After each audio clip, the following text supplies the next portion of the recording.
Hello बच्चों।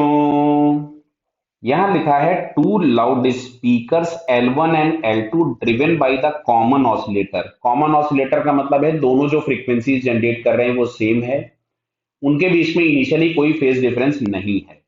मतलब इन दोनों को हम कोहेरेंट कंसीडर करेंगे। Are arranged as shown, the frequency of oscillator is gradually increases from zero and detector D records a series of maxima and minima. बिल्कुल होगा ही।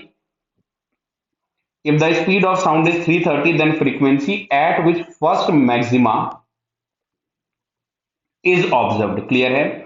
तो देखो यहां पे सबसे पहले हमको निकालना होगा पाथ डिफरेंस, और मैक्सिमा के लिए जो पाथ डिफरेंस होता है वो एन लैम्डा के बराबर होगा। किसके बराबर? एन लैम्डा के बराबर। तो फर्स्ट मैक्सिमा पूछा गया है ना, first maxima is observe. Clear? तो यहां से हम लोग अगर निकालें तो पाथ डिफरेंस के लिए पहले हम लोग लिखते, तो यहां से हमारे पास मिलेगा L2D माइनस L1D। तो L2D मतलब ये वाला जो डिस्टेंस आपके पास आएगा, this is under root of 40 का स्क्वायर प्लस 9 का स्क्वायर। तो इसको हम लोग सॉल्व करते हैं तो ये हमारे पास 41 आ गया। तो ये हम लोगों के पास मिलेगा 41 माइनस 40। तो पाथ डिफरेंस तो हम लोगों के पास आ गया 1 मीटर। क्लियर? अब हम लोगों को सबसे पहले चाहिए था लैम्डा। तो लैम्डा इज इक्वल्स टू हम लोग यहां से लिख सकते हैं V बाई एफ। क्लियर है? तो लैम्डा इज इक्वल्स टू हम लिखेंगे lambda is equals to V by F. तो इसको डेल्टा एक्स बराबर हमारे पास होना चाहिए एन लैम्डा, और मिनिमम पूछा गया है तो एन बराबर 1। तो लैम्डा की जगह हमने लिख दिया V by F. Clear?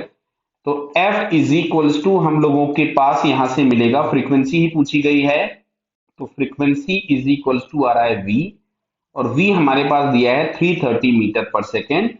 So finally हमारे पास यहाँ पे आ जाएगा आंसर 330 हर्ट्ज। क्लियर है?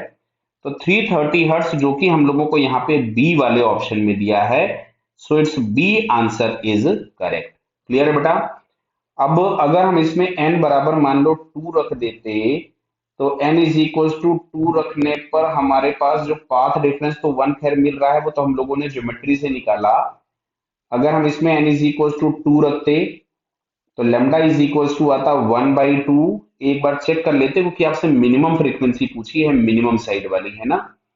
तो इसमें अगर हम लोग लिखते तो लेमडा आ जाता 1/2। इसकी जगह हम लोग लिखते V by F is equal to 1/2। नहीं, तो F इज इक्वल टू, तो यहाँ पे हमारे पास 2V मिल जाता। नहीं, तो मिनिमम फ्रीक्वेंसी हम लोगों के पास कितनी होगी? 330 हर्ट्ज। क्लियर बेटा? Okay, all the best.